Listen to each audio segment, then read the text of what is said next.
Hi, I'm Nikki. And I'm Megan. Welcome to the Grimdark Diaries. We are your geek gal pals obsessed with true crime and all things dark and disturbing.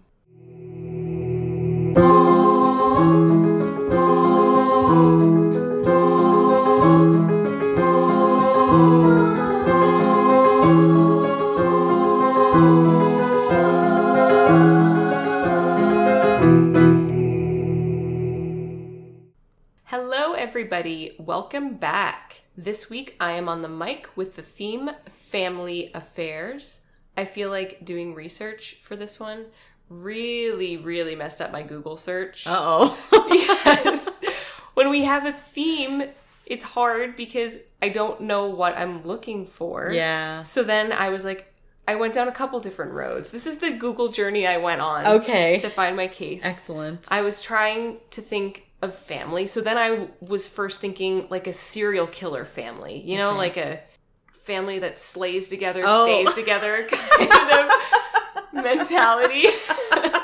I should make that into a cross stitch. I really wasn't expecting you to go that direction. I wasn't either. It just came out of my mouth like most things do. But now I want to cross stitch that and hang it in my home. In your home? Yes. Where you and Matt live? Yes. Okay. So anyway, so then that was my first direction. So then you have to Google something that would bring up stuff like that. So I was looking for like families that murder together, serial killing families, like stuff like that. And then I wasn't seeing anything that was really, I saw some stuff that's pretty well known, but I didn't find any kind of like lesser known like we like to do. Right. So then I was like, okay, what else can I do for family? So then I went down the road of family annihilators, which are people that kill their entire family. What? Yes. Oh my gosh. So then I'm Googling like family annihilation. Like just hoping that something doesn't ever happen in my life where some authority needs to check my Google search because I spent a good 40 minutes looking up family annihilation. And that is such a strong word. It is, but that's what it's called. I mean, and sure. when you see like crime cases, that's how it's reported in the media. I didn't actually know that. Really? Yeah, they're called family annihilators. That's really horrible. Yeah. So you're welcome, everybody, for completely destroying my Google search history. She did it for you. Yeah, it's for the fans. That's right. I just love you guys so much. It's so true. We're going to slip on our infinity gauntlet and tickle that time stone back to November 24th of 2016 in Knoxville, Tennessee. Joel and Lisa Guy were preparing to host their adult children and their grandchildren for Thanksgiving dinner. Joel was 61 years old and was planning on retiring soon from a long and successful career in civil engineering as a designer. Lisa spent many years being a loving full-time mom and then later worked as an accounts payable administrator. The couple were married for just over 31 years, and everyone around them knew that they were soulmates. Friends and family all agreed that the love these two had for each other was incredibly strong. They both had a great sense of humor and were very kind-hearted and compassionate towards everyone around them. They loved doing anything that involved getting to be together, especially spending time in nature or near water. The couple had a blended family. Joel had 3 daughters from a previous marriage, and the couple did have a son together named Joel Jr. Even though Lisa wasn't the biological mother to Joel Sr.'s girls, they all said that Joel and Lisa were wonderful together, and Lisa was like a second mother to them, being there throughout most of their lives. The sisters considered Lisa and their dad their best friends. The couple loved all of their children and made sure to show them that constantly. Joel and Lisa had worked hard all of their lives and were now excited that they could finally retire and live out the rest of their days getting to just spend all of their time together. Even after over 30 years of marriage, their adult daughters described them as madly in love with each other. They had even sold their home with plans to move to Surgoinsville, Tennessee, which was Joel Sr.'s hometown. While preparing for retirement, Joel Sr. and Lisa decided it was time to financially cut off their son, Joel Jr. He was 28 years old, and they had been supporting him financially for the last 10 years while he lived on his own in Baton Rouge. He was born there and decided to stay there when his parents moved to Knoxville. The guys loved their son and wanted to make sure he didn't have to ever struggle, so after moving, they continued to fully support him financially. Joel Jr. took advantage of this and chose to just never get a job. Oh no. Yeah. He attended some classes at Louisiana State University, but it seemed like he didn't really have a path in life he was following, other than just continuing to be lazy and live on his parents' dime. The previous month in October, the couple's daughter, Michelle, had come to visit, and they had told her that they were planning on telling him he was cut off after the holidays this year. He was an adult, and they thought he should start to make his own way and stand on his own 2 feet. I feel like this was a totally reasonable move by the guys. Definitely. They would be transitioning into retirement, no longer receiving a salary like they had been. Mm-hmm. So to support another adult would have definitely impacted their own quality of life in retirement. Very much so. Yeah, and I heard their adult daughter, Michelle, she had testified that they had budgeted everything for their retirement, and they were, scraping down to the last penny to have the quality of life they wanted in retirement. Right. Because they had spent so much money supporting Joel Jr., so they just couldn't do it anymore. That's really unfortunate. One of the couple's daughters, Angela, said that Lisa had spent most of her adult life as a full-time mom, and she had only gotten her current job so that she could have a paycheck to support Joel Jr. Wow. Yeah, so that's the only reason she was working right now. The paycheck went directly to Joel Jr. That's so sad. Yeah. And him taking advantage of that is really wrong and sad. I couldn't imagine that. Me either. That's... there are times when obviously you have to reach out to your parents for some cash because you're not going to make a bill here and there, but to take advantage and have them pay for everything and just let them do that for as long as... Yeah, no. That's just ridiculous. No, and I feel like as I have become more of an adult, when you're younger, obviously your parents have to pay for everything because you're a kid and you don't have money and a job. But I feel like because that's the way it was, now that I am older and I work and I have money, I like to do stuff for my mom because she supported me. So I don't want her paying for stuff. I want to pay for stuff for her. Mm-hmm. She did it for most of my life, the first 20 years, plus any time I was in trouble. And she had to bail me out. Exactly. Not of jail, just in the problems. Let me make that clear. Like the way you worded that, Nikki. No, it wasn't bail money, I swear. I don't like breaking rules. Yeah, that's true. When that Thanksgiving Thursday finally arrived, the family all gathered at the guys' homestead.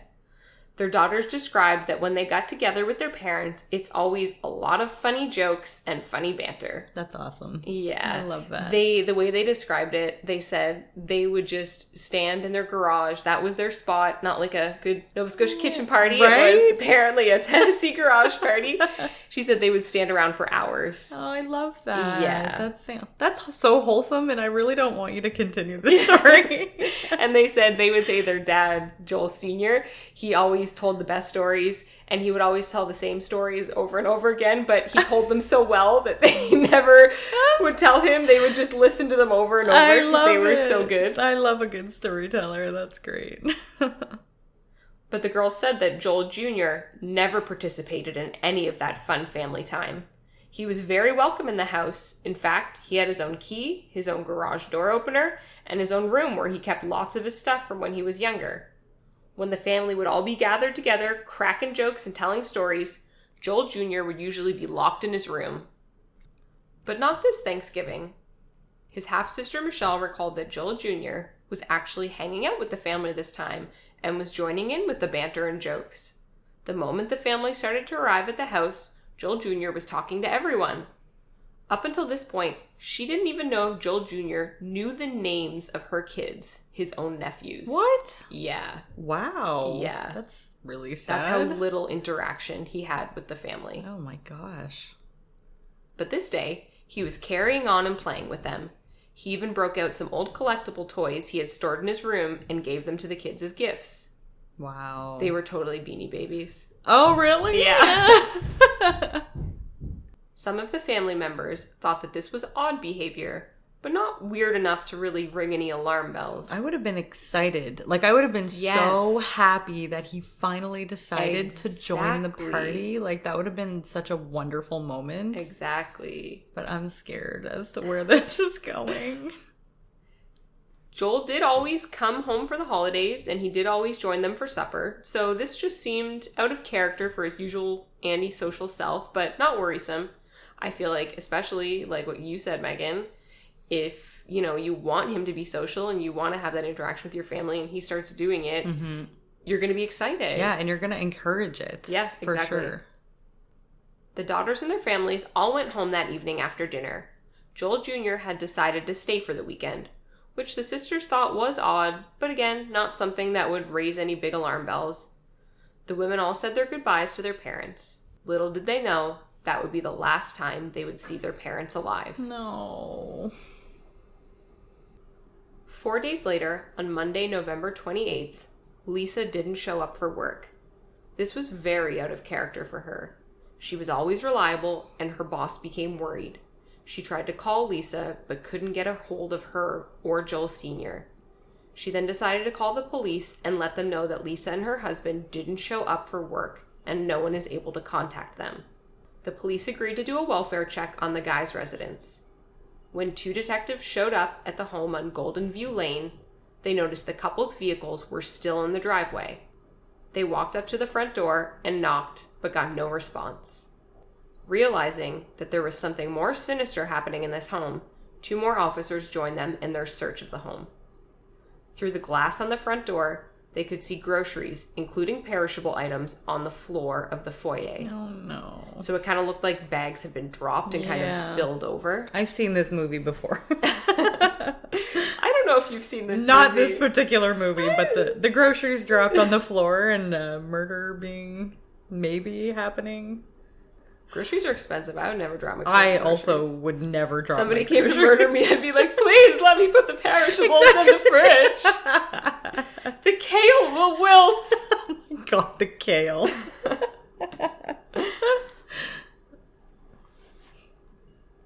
They went to the back door, which they noticed was missing the knob. So there was like a hole and they could kind of see in. Oh. Yes. Interesting. They could feel heat emanating from the house along with a really strong chemical smell. What? Yes. Oh. They said just like the smell, they could smell chemicals and just like heat, especially when they got near that open doorknob. Well, that's scary. I wouldn't go in. I'm sorry. And that's why you're not a police officer. Yeah, exactly. The deputies found a garage door opener in one of the couple's cars and used it to gain access to the attached garage. When they opened the door leading into the home, the odor hit them. Detective Jeremy McCord has said the smell he experienced when entering the house is never going to leave him. No. Yeah. He said it was like an indescribable smell. Really? That just like burned as soon as he went in. Ugh.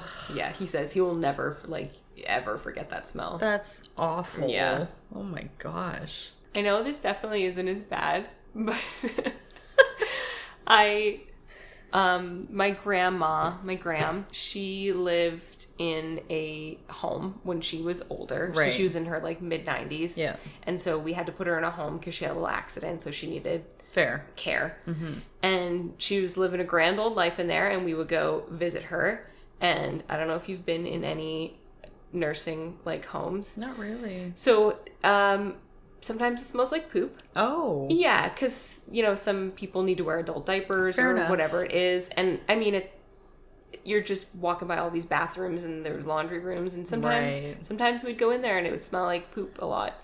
So then, and it was never my gram. My gram did not smell like poop. That's good. So we would be in there, though, spending time with her and I could smell poop. And then I found when I would leave, I would get like phantom poop smells in my nose. No, really? Yeah, the smell would really stick with me for the day. And I'd be out of there and then I'd be like, did I step in something? And it was just like phantom poop smells in my nose. Phantom poop smells. Yeah, I know Excellent. that is definitely not as bad as probably what they experienced, but I can still remember the phantom poop smells. Oh, that's very awful. I'm sorry for you. Deputy Stephen Ballard, the first deputy to arrive for the welfare check, later testified that the mixture of chemicals inside the house made the skin on his forehead tingle when he walked in. Chemicals? Chemicals. Okay, so when you first said that, I initially thought, like, the smell of a dead body, because I've heard many stories that was, like, a very distinctive smell as well. All of the above. Oh, God. But chemicals, too, on top of that? Or do you mean the decomposition? All of the above. Oh, dear God. We're going to get into what they find in the house. Okay. Oh, my gosh. This is crazy. The deputies found that the thermostat inside the house was turned up to 32 degrees Celsius, which is 90 degrees Fahrenheit for US. I'm so glad you looked that up. Yeah, I certainly don't know the calculation. No, me I think either. it's like times by 2 minus 30. I don't know. I'm going to stop speaking. Who knows? Heaters had been plugged in and left on, bringing the temperature to 35 degrees Celsius in some rooms, so 93 degrees Fahrenheit. Somewhere upstairs, a dog was barking from behind a closed door. A pot on the stove caught McCord's attention. He noticed that the stove was on, and a large pot with a lid on it seemed to be cooking something on the burner. He said you could feel the extreme heat coming off of the pot when you walked by. McCord initially left the pot alone as he checked the rest of the house. The house was in total disarray, and there was blood splatter throughout it. Oh my gosh.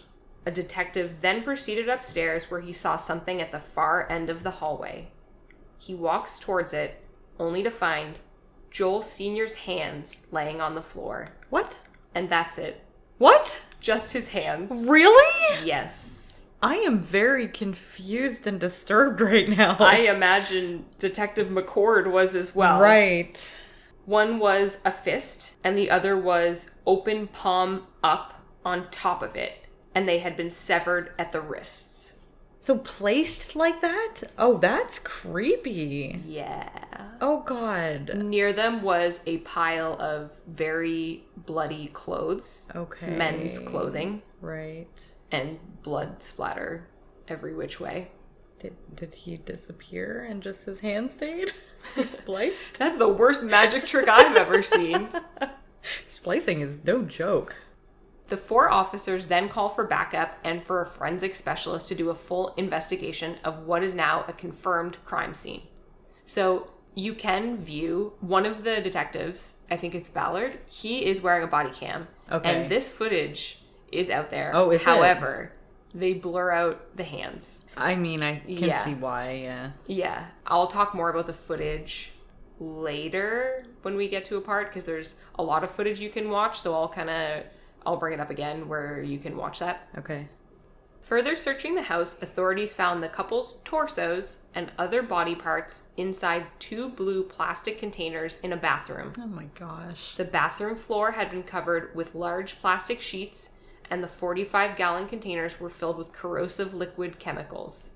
This created a kind of liquefied stew of human remains. Oh my gosh. Yeah. Okay, now I'm understanding. And wow, that is horrific. Yeah. The officers said when they looked in the bins, it was just like a melted, liquefied. Oh. Their words were a liquefied human stew. That is so awful. Well, they said a diabolical liquefied human stew. Oh, that's so sad. So it sounds like he was like in the middle of the process of doing this. We'll get there. Okay. They then started finding Tupperware containers in the home containing multiple body parts belonging to the couple. Blood stained the walls and the floors throughout the house, and piles of clothing and scissors were left where they had been cut from the bodies after the murders. A large portion of the house was carpeted, so there were a lot of noticeable bloodstains. The forensic investigator said evidence was found in nearly every room of the home. What? Like, I don't even understand why or how. You will. Oh, God. Oh, no. Detective McCord found an array of chemicals: bleach, acid, peroxide, rubbing alcohol. He said the house reeked with the smell of death mixed in with the smell of the chemicals. So they could tell, like down in kind of the kitchen in the main foyer, it was like a tiled floor, like, you know, that kind of like white shiny-ish tile. Like laminate? Yeah. Not laminate, sorry. Yeah. You were on the kind of same Yes, I know exactly what you mean. It was a tile of some kind. I don't know flooring. I don't know why it says laminate. I know what you mean. There was, because I watched footage of walkthroughs of this house, there was chemicals, like, everywhere, like bottles everywhere. So it seemed like it was used to clean up those kind of areas. Okay. But obviously, carpet, you have to rip the carpet up. That's right, yeah. So I think that's why it was such a strong smell, because so many chemicals were used to clean up surfaces. Yeah, and the carpet would have absorbed anything that spilled, too. Yeah, and it looked, I mean, I don't know. I'm not a crime scene expert, but it looked like maybe they were trying to clean up the carpet. Did you see pictures of it? I watched a whole dang walkthrough. Oh, because of the body cam, right? Yeah. There's two different walkthroughs. Oh, I need to watch those after. We'll get to it. Holy smokes. One of the most gruesome discoveries in the house would be what was cooking on the stove. When detectives lifted the lid on the large silver pot, they found Lisa Guy's severed head. What the? Cooking in a mixture of chemicals. Wait, what? Yeah. Cooking? Yes. Why? And it was like a huge, like one of those giant silver tall pots. Yeah, I know the ones where you like stick a turkey carcass in to make turkey soup. And it had been cooking for days. Days? Yes. What the hell was he trying to do? I better find out. I'm just saying. Oh my gosh. Autopsy reports would eventually show Joel Guy Sr. had 42 sharp force injuries, so severe that 12 marks were left on his ribs, ranging from scratches to complete severing. There were multiple sharp force injuries that caused damage to the lungs, liver, and kidneys. The reports state Joel Guy Sr. had a wound to his shoulder so severe that a fragment of the weapon was left in the muscle tissue. No. His hands were severed at the wrists, his arms were severed at the shoulder blade, his legs were removed at the hip, and his right foot was removed at the ankle. What the frig? According to the court records. What? Yeah, he was very dismembered. Oh my gosh, that poor man who told such amazing stories. Yes. Okay, this story's actually gonna make me cry. That's so heartbreaking. The evidence showed that there was a fierce struggle, indicating he definitely fought for his life. Officials said Joel Guy Sr. was disrobed after his murder and his clothes were left in a bloody pile in the house. So that was the pile, I'm pretty sure, that I saw on the cam footage that was in the room where his hands were. Because it definitely looked like men's clothing. It was like a camo kind of windbreakery jacket and like bigger jeans. Okay, that makes sense. Lisa Guy was stabbed 31 times. The stabbing caused 21 severe injuries, severed 9 of her ribs, and left several stab wounds to her butt. What? Yeah, that weirded me out. That sounds like a struggle, maybe, and awkward angles. Maybe. I don't know. That's what I'm thinking and hoping. Yeah. That's... or maybe he had something against her butt. I don't know. That's really sad. I'm sure Lisa had a beautiful butt. I'm sure she did. Officials said Lisa Guy's clothing was cut from her after her murder and left in a pile in the home. Her legs were severed below the knee and her arms were severed at the shoulder. Lisa Guy's head was removed from her spine after blunt force trauma was allegedly applied to her neck. The evidence pointed to Joel Guy Sr. being the first to be attacked while Lisa was out getting groceries. Lisa was then ambushed on her way in the house with the groceries, which is why officers found those grocery bags spilled over in the foyer with the perishable items among them, since she barely made it into the house. Those probably stunk too. That mixed with the chemicals and the decomposition, I can't even imagine what that would have... Oh, that would have been powerful. So investigators were going through the massive amount of evidence throughout the home. While doing this, they found a backpack in the bedroom that their son Joel Jr. was staying in. In that backpack was a notebook that had seemed like it was possibly written by Joel Jr. Oh. We're going to go through a few pages of this notebook now, so strap your butts in. One page in the notebook shows details of the assets which Lisa Guy owned, including a $500,000 life insurance policy. Oh, no. that lists Joel Jr. as one of the beneficiaries, with Joel Sr. being the other one. Of course. So written on the page, it said, quote, $500,000 would be all mine. With him missing/dead, I get the whole thing. Really? You're going to write that? Come on. I'm going to blow your mind more with what's written in here. That's just the tip of this disgusting iceberg. My gosh. Yeah. Like, it's a murderberg. Pathetic. A murderberg. I don't know. I just invented it. I think that's perfect. Yeah, it's a perfect word for it. On another page, he was workshopping some alibis for himself. He seemed to settle on this one. Quote, set her phone to send me a text message late Sunday to prove that I was in Baton Rouge. And she was alive. Okay. Yep. Sure, because they couldn't tell how long she'd been. Well, I guess not if she wasn't there. Yep. He was planning to get rid of her. In the notebook, he also made a handy-dandy shopping list for himself. Oh, God. Here are some things he listed to pick up. I'm going to start with my favorite because it was the way he wrote it.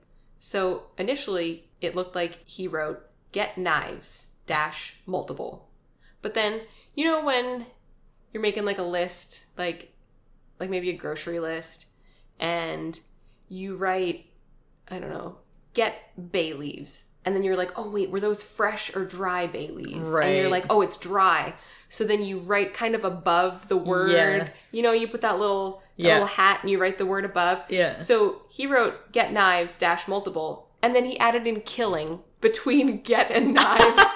Just up above in the margins. Killing. I gotta make sure they're killing knives. Because he might get confused, you know, when he's at the store of what type of knife. What differentiates? Butter knife? Oh, killing knife? Yeah, butter knives would not do well at killing, so... Steak knives? Oh my god. Yeah, so we had to add that in afterwards. That's actually comical. Get carving knives to make small pieces. Get sledgehammer, crush bones. Bring blender and food grinder, brackets, grind meat. Get bleach, denature proteins. Get plastic bin for denaturation process. Get plastic sheeting for disposal process. He had buy bullets, which he scratched out and wrote, will be seen buying bullets. Just use computer room gun. Lie. Trash compactor? Question mark. He wrote the question mark in. Okay. Yeah. How old was he? He sounds like 28. He sounds like a young child. He hasn't lived much life. Fair enough. He probably hasn't grown a whole lot in his adolescent years. I feel like he was watching some CSI or something. Criminal Minds. Forensic Files. Yes. Yeah, those good shows that we love. Joel Jr. also made himself a bit of a to-do list. Oh my gosh. He clearly had a lot on his mind and didn't want to forget anything important that he planned to do. So here are some items that this total waste of a human wrote down. Mm-hmm. Yes. So these weren't everything from his notebook, but I did transcribe these directly from pictures of what I saw. So this is exactly how he wrote things. Okay. Does not matter where they're killed. Just get rid of bloody spots to prevent evidence of time of death. Brackets, not the mattress or the couches. So these are also in bullet form in this notebook. Yeah, he wrote this in bullet form. Okay. Get rid of bodies inside house. There and my DNA already there. Flush chunks down toilet, not garbage disposal. Kill him with the knife. Clean up mess from him before she gets home. Kill her with knife. Place her in shower. Turn on hot water and point at her to get rid of forensics. Remove her clothes and take them with me for disposal. Kill dog, which is then scratched out and changed to take dog with you. I almost freaked out for a second. Place him in plastic bin and use it to get him to the upstairs bathroom. Cut off his arm and plant flesh under her fingernails. Place her hand with his DNA so that his DNA is not washed away by the shower. Use sodium hydroxide to destroy his soft tissue and soften bones for transport. Baste every hour to accelerate. Douse killing rooms with bleach. Wipe down areas near killing room and bathrooms. Leave through front door and wipe down doorknobs. Place hair curler with flammable paper and flammable containers of gasoline in 4 locations. His killing room, her killing room, his bathroom, her bathroom. What? I don't know. I don't understand that. The chances of a curling iron left on starting a fire. I know. Next to some gasoline. You'd have to have a spark. Yeah, yeah. No, I don't think that would do that. I've left my curling wand or straightener on all day, and the worst, I left my straightener on a hardwood floor in an apartment I lived in. And no, this is bad. I left it on a lot. And because my mirror was on a wall, and to straighten my hair when I was like in university, I would sit on the floor. Yeah. And then most hair straighteners now have like an auto off function after like an hour or whatever. Right. This one did not. No. And I would turn it up to like the max, which was like 420 degrees or something crazy.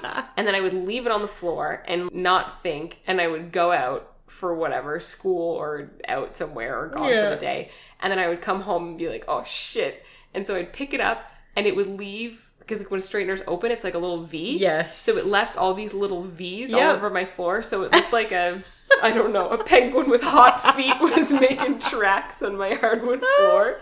Oh, God, that's hilarious. Yeah. So I don't think Joel Jr.'s burning anything down with a hair curler. Definitely not. Turn heaters up to 90 degrees to melt fingerprints and dry everything. Don't have to get rid of body if there is no forensic evidence on the body. I don't think that's how that works. I'm telling you, he's just watching like one episode of Criminal Minds and making a bullet point list. Exactly. I don't think he's very bright. He doesn't understand real life. No. So that was just a taste of what this Dank Farrick wrote in a notebook, which he left at the house. There are pictures of some of the pages of this notebook, so I will definitely put some of those on the Instagram. Okay. Cool. I'm definitely going to put the one where he wrote, get knives, and then wrote killing in. That was my favorite part. Yeah, that's pretty funny. Besides the detailed notebook of his plan to kill his parents, they did find the gun mentioned in the notebook out on the dining room table. They also found evidence that Joel Jr. was cleaning up some injuries he sustained in one of the bathrooms.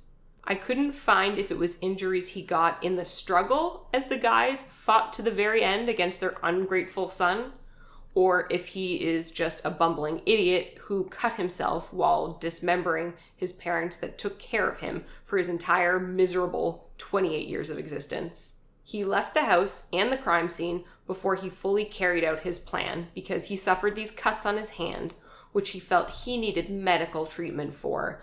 So he drove to the Louisiana State University Medical Center. He told doctors there he had tumbled down 3 steps carrying breakables. Oh, wow. Yeah. 3 steps specifically. Yeah, so what had happened is he cut his hands, and then he went to like a local Walmart because he's on film there. Right. And he bought some bandages and rubbing alcohol and stuff, and then he went back to the house and realized he couldn't fix his boo-boo. Oh, no. So then he went to the doctor. Poor Muffin. Right? So I didn't see this necessarily post anywhere, but after seeing the video walkthroughs of the state of the house and what I learned about Joel Jr. through my research, it kind of seems like this guy was a lazy POS through and through. Yeah. Which is not a point of sale system, no, but a definitely not. Piece of stinky poop. Ugh, yeah. He ended up cutting his hand. The cleanup and disposal seemed like it was an insane amount of work, which it would be. Yes. Way more work than what his warped brain listed in his stupid little notebook. Right. From the state of the house, it seems like he reached a point where he just kind of gave up, and once he got his cuts, looked at it, and he just decided to leave it like that, hoping that the house maybe caught on fire. And... but he didn't end up doing that thing with the curling wand. Oh, or he anything. didn't. No, oh, but he that was on his list. Stove on. Though. He left the stove on and all the heaters on. So he left, got his hand treated, didn't go back. Didn't go back for his book. He didn't go back for any of the stuff. All of his luggage and stuff was still there. Oh, really? His backpack, his killing notebook was still there. Oh my gosh. I just assumed that he was at the hospital still and like... No, he just went to like, it was like a university like medical center for students. Right. So he just went and it like, I can post a picture. I don't know if people are grossed out by cuts, but there is a picture. I'm guessing it's when they caught him. I'm assuming in a police station, there's kind of like full body pictures, a close up picture, his hands kind of front and then flipped.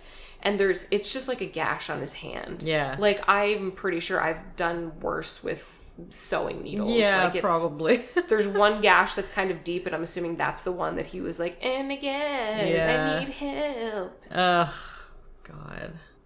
After the day of their death, there were large lump sums of money withdrawn from their accounts and paid to Louisiana State University, utilities for Joel Jr.'s apartment, and $10,000 in rental fees for Joel Jr.'s place, which the apartment complex wouldn't pay back. I watched his half-sister's testimony in court, and she was the executor of the estate, so when she was getting their money in order, she obviously saw all of these withdrawals. So she had to reach out to all these places, showing them the death certificate so that she could get the money returned to the estate. Oh my gosh. But she said on the stand that the company he paid $10,000 in rent to wouldn't refund her. That's sleazy. Yeah. I don't know if they ended up going to court or anything, because she was just kind of testifying in court, right? Like evidence as to what happened. Right. So they didn't get into that. Yeah. So I don't know if they took them to court or what happened, but I don't know. That's a real dick move. If That's somebody's like, so shady. My parents are dead, they could not have consented to that money. Right. Like, I feel like that's illegal. That's why I feel like they must have taken them to court. Yeah. Because she was saying that due to the time of death that was determined, if the lump sum came out before their time of death on their death certificate, it would have to go through channels as being theft. Right. But because it was withdrawn after their time of death on their death certificate, then it was, I don't know what you call that, stolen death money. I'm not sure. That's insane. Yeah. Wow. After speaking to the family and finding out that Joel Jr. had stayed with his parents that weekend, he became the number one suspect. Because at that point, they didn't know who owned the backpack and the notebook, right? So they just showed up at this house. The boss had called. Right. They showed up, found this grisly scene. Yeah. And then they're just trying to piece together, what they found. So they didn't know if that was theirs or if a murderer showed up and left it there. Right. They found Joel Jr. back at his place in Baton Rouge. In his trunk, they found gasoline cans and meat grinders. Investigators would also find receipts showing that Joel Guy Jr. bought some of the items found in the Guy house at a Walmart in Knoxville, where they lived, which then led them to the video surveillance of him purchasing the items on the day of the murder.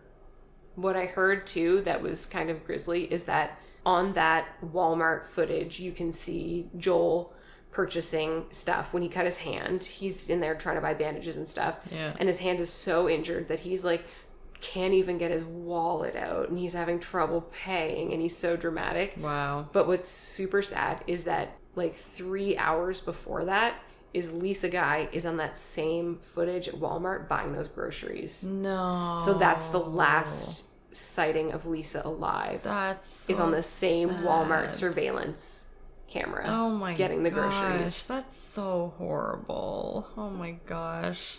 Ugh, that poor family. Also, the money would have been his parents because he did nothing for money. That also really irked me. So all of this stuff he bought would have been with his parents' money that they gave him. Oh my god. He didn't have a job. He had no source of income whatsoever. His parents paid for everything. Oh, what? That is like a backhanded slap to the face. Yeah. What a horrible human being. Yeah, he's an awful human. He's not bright.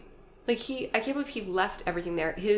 So in the walkthrough that I watched, I could see, I'm assuming it was the backpack. It was like a little kind of spare bedroom, and there's a bed that took up most of the room, and on one side is the backpack, and on the bed right beside it, his laptop is turned on. He just left his laptop plugged in and turned on. His suitcase is there open. Wow. All this incriminating evidence. Yeah. Joel Jr. would eventually be arrested on November 29th and charged with the murder of his parents. So this all happened in 2016. His trial only went to court in September of 2020. Whoa. So more recently. Okay. In the after times of in the COVID. Year of the pandemic. Yes. Yeah. So people in the court footage, people are wearing masks and he's got a face shield on. Wow. The state argued that these murders were very much premeditated. Hello, Notebook of Murder checklist. Right. Yeah, exactly. The motive they presented was financial. Again, the Notebook made that pretty clear with the list of Lisa's assets. And exactly. Straight up saying, if he dies, it's all mine. That's right, exactly. Oh my gosh, life insurance. Oh, man. Joel Jr.'s half-sister took the stand to testify for the state. They talked about how amazing Joel Sr. and Lisa were as both humans in general, but also as parents to all of the siblings. His half-sister Michelle remembers when she came to her parents' house for Thanksgiving, she saw 2 large blue rubber bins in the back of Joel's car.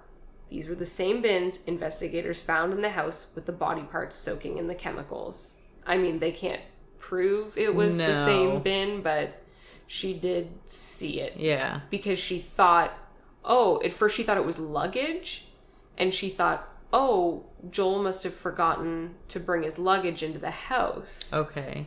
So she, noticed it. She made a mental note of, that's weird. He must have forgot to bring his luggage in. So she specifically remembers seeing those in his car. Yeah. The sisters testified that their parents planned to cut off Joel financially due to their retirement, which further supported the prosecution's motive. Joel Jr.'s DNA was found under his father's fingernails.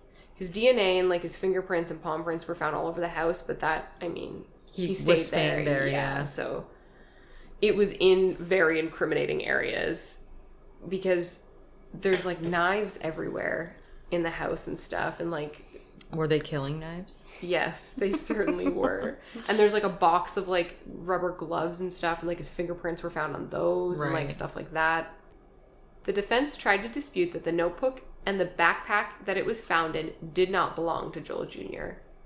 But the prosecution was able to point out that the notebook contained Joel Jr.'s DNA. It matched his handwriting, although they didn't have a handwriting expert, so it wasn't an analysis, but they did have comparison, and it was the same handwriting. Yeah. I mean, there was no expert witness. Visually, you could probably see. All of this was found in the bedroom he was staying in, next to his laptop that he had left there, turned on. Also inside the backpack were several books that had Joel Jr.'s name written on the inside cover.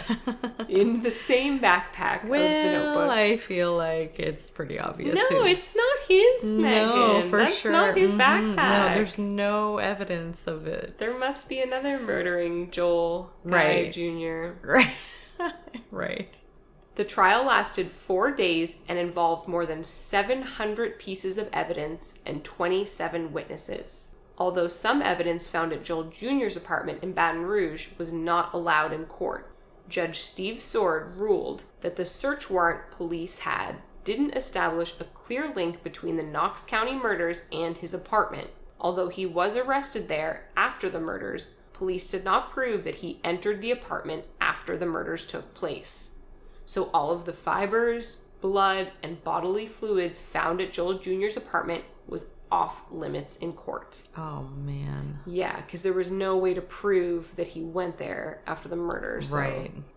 On October 2nd, the jury found Joel Guy Jr. unanimously guilty on all 7 counts he was charged with, which are 2 counts of first-degree murder, 3 counts of first-degree felony murder, and 2 counts of abuse of a corpse.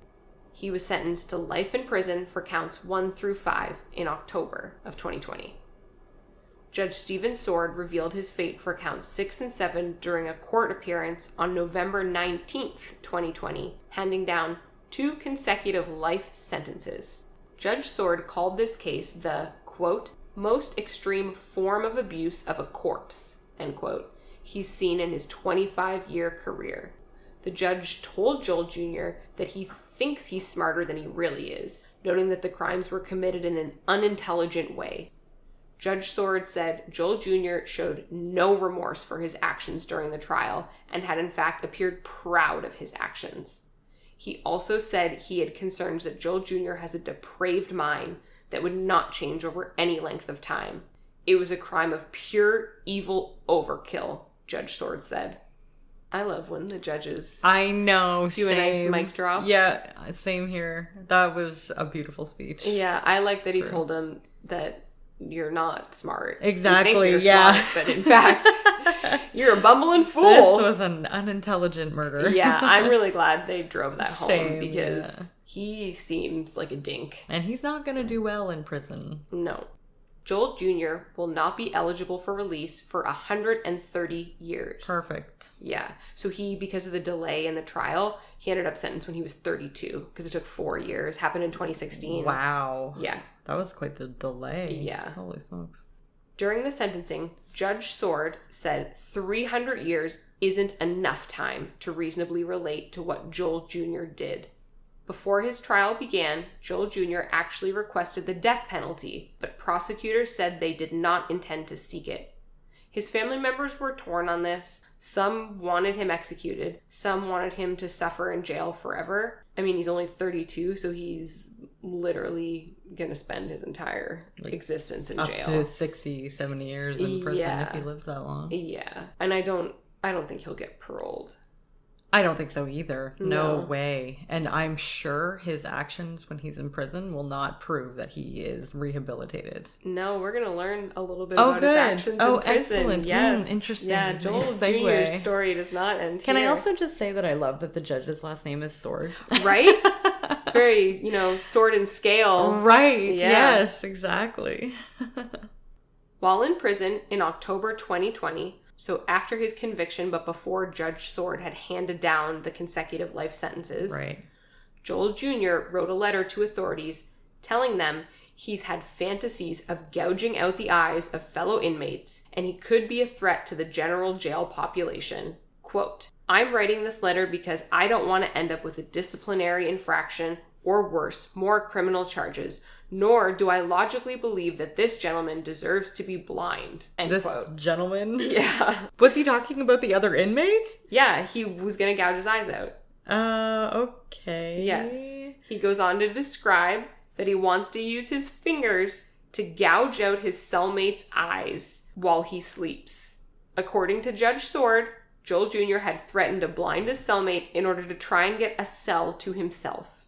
That's not how it works. No, he called his total bullshit on that, and they did not give him his own cell. No, and they would just replace his roommate with another one. Yeah, and they were very much like, this is a completely idle threat. Right. Because it was said that, I think the defense at one point was going to go for some kind of mental health issues, but there was none. He didn't have any. He sounds like he has maybe some learning disabilities, and also I feel like he has a failed attempt at manipulation. Yeah. I feel like he wants to be manipulative, but he doesn't know how. I can almost guarantee he would not be good at it. He does not. He seems like he's literally the farthest thing from charming. Yeah. Oh yeah. No charismatic skills at all. None. He did not roll well in his charisma. No. Oh man. More recently, on February 5th, 2021, during a court appearance, attorneys for Joel Jr. filed a motion for a new trial. The attorneys claimed Joel Jr. did not receive a fair trial due to the pandemic. They also requested transcripts from the murder trial. A date for a full hearing on the request for a new trial is set for April 22nd of 2021. Oh my gosh. Yeah, so we will know more then, and we can bring you updates. Yes, we will definitely hot and be fresh tracking like a this. Delivery pizza. Heck yeah. I love that. We're definitely going to keep some updates on this story.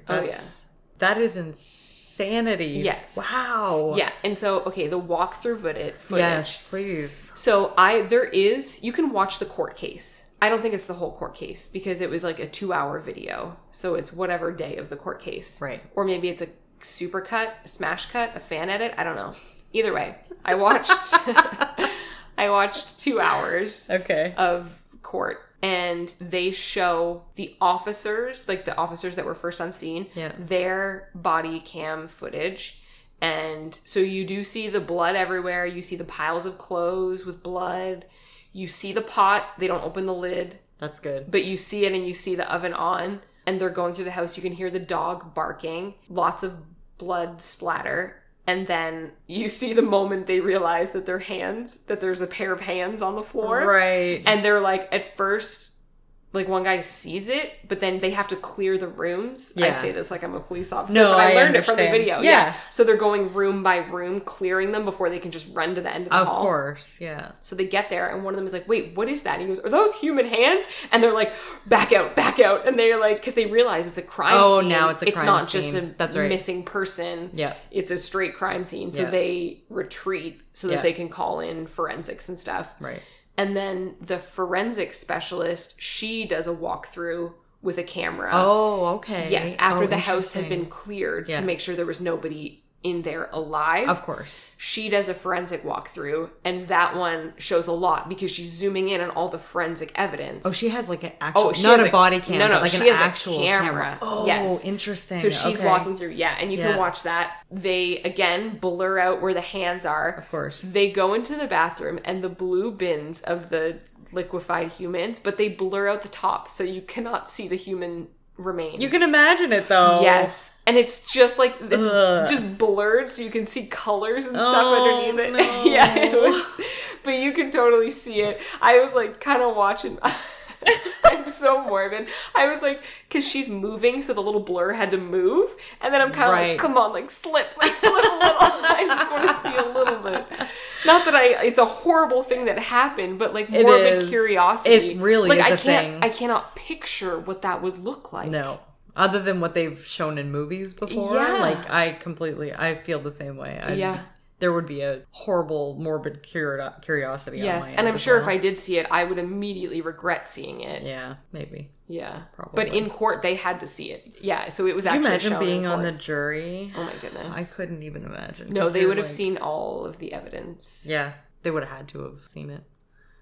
That is horrific. Yes, so if you want to see that footage, it does exist out there. Wow. I don't know if there's an unblurred one out there. I don't actually want to find out. No. I highly doubt there would be, because that would have been released by the police. Yeah.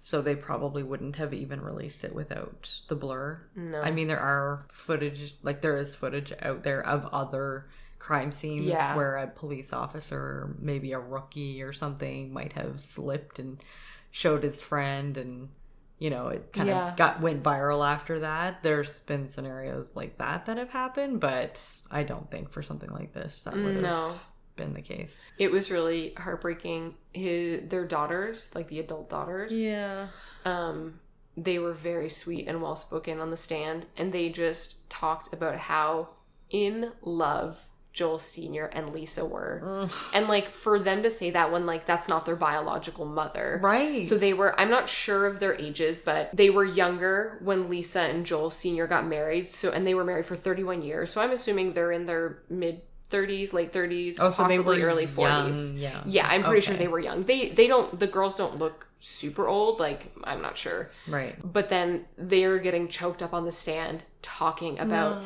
they were just like talking about, especially Michelle. She's the one that saw the bins in Joel's car, and she's the one that went to visit them in October. It seemed like she went there a lot. She had the grandkids too. Right. She was talking about them, and she was just getting choked up, just saying that they were, even after 31 years, they were madly in love still. So they sweet. Purely wanted to retire just so they could spend all of their time together. Oh my god! And it really, it killed me. The family seemed lovely. Lisa and Joel Sr. seemed like the nicest, most loving parents you could possibly have. That is the most heartbreaking story I have ever heard. Like, holy smokes. How selfish do you have to be to do something like that? I cannot To people who do not deserve it. No. In any way, shape, or form. No. He's doing this because your parents, who have loved you and supported you for 28 years, are saying, okay, we love you, but it's time to get a job, sweetie. Right. Like, you're 28. Because we're retiring and we won't be able to afford to help you anymore. We're giving you time to get a job and get yourself on your feet again. Like, I just can't wrap my head around that logic. People do some crazy stuff for money. Like, I can't wrap my head around why that's such a huge motivator for people to do these horrible, horrible acts. Like, I could care less about money in that aspect. I make enough to live off of, and that's pretty much it. And that's fine by me. Like, as long as I get to visit my family and whatnot, then that's fine by me. Yeah. I will make enough just for that purpose. But anything more than that, it doesn't appeal to me. Oh, see, I'd love more money, but I wouldn't do something. Well, and if you make more money from your job, or you get other jobs on the side and things like that, that's fine. You're putting in the work to get that. That's the difference, right? And you earned it, and you actually feel like you've earned it.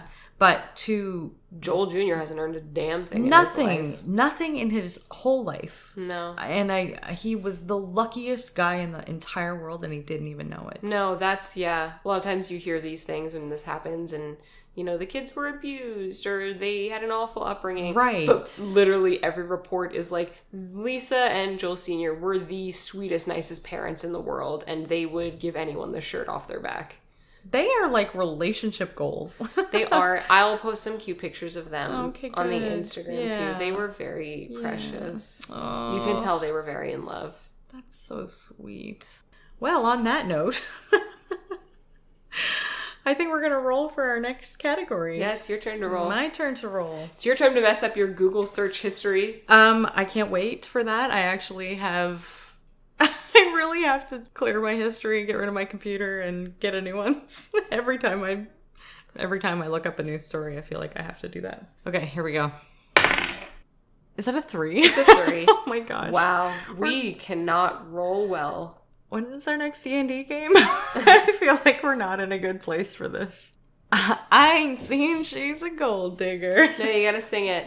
She never mind when I'm in need. Yeah, she's driving. Oh, no, wait, we're gonna get copyright stricken. Oh, yeah. No DMCA's for us. I ain't saying she a gold digger. What? All right, perfect. That'll be a very easy story, I think, to search for. Yeah. I'm not gonna have any issues there. Cool. I'm cutting that out. So you're like the person on Mean Girls. Gruel. Cool. No. Oh, that was cool. That did not come out that way at all. If you want to follow us on social media, you can find us at The Grimdark Diaries on Instagram and Facebook, as well as Grimdark Diaries on Twitter. If you want to send us an email, we are at thegrimdarkdiaries@gmail.com. If you enjoyed the episode, please consider subscribing, liking the episode, or giving us a 5-star rating on whatever podcast platform you follow, as it would help us to get our podcast out there. Join us next week to see what I come up with for I Ain't Saying She a Gold Digger. And remember, a friend in the dark beats alone in the light.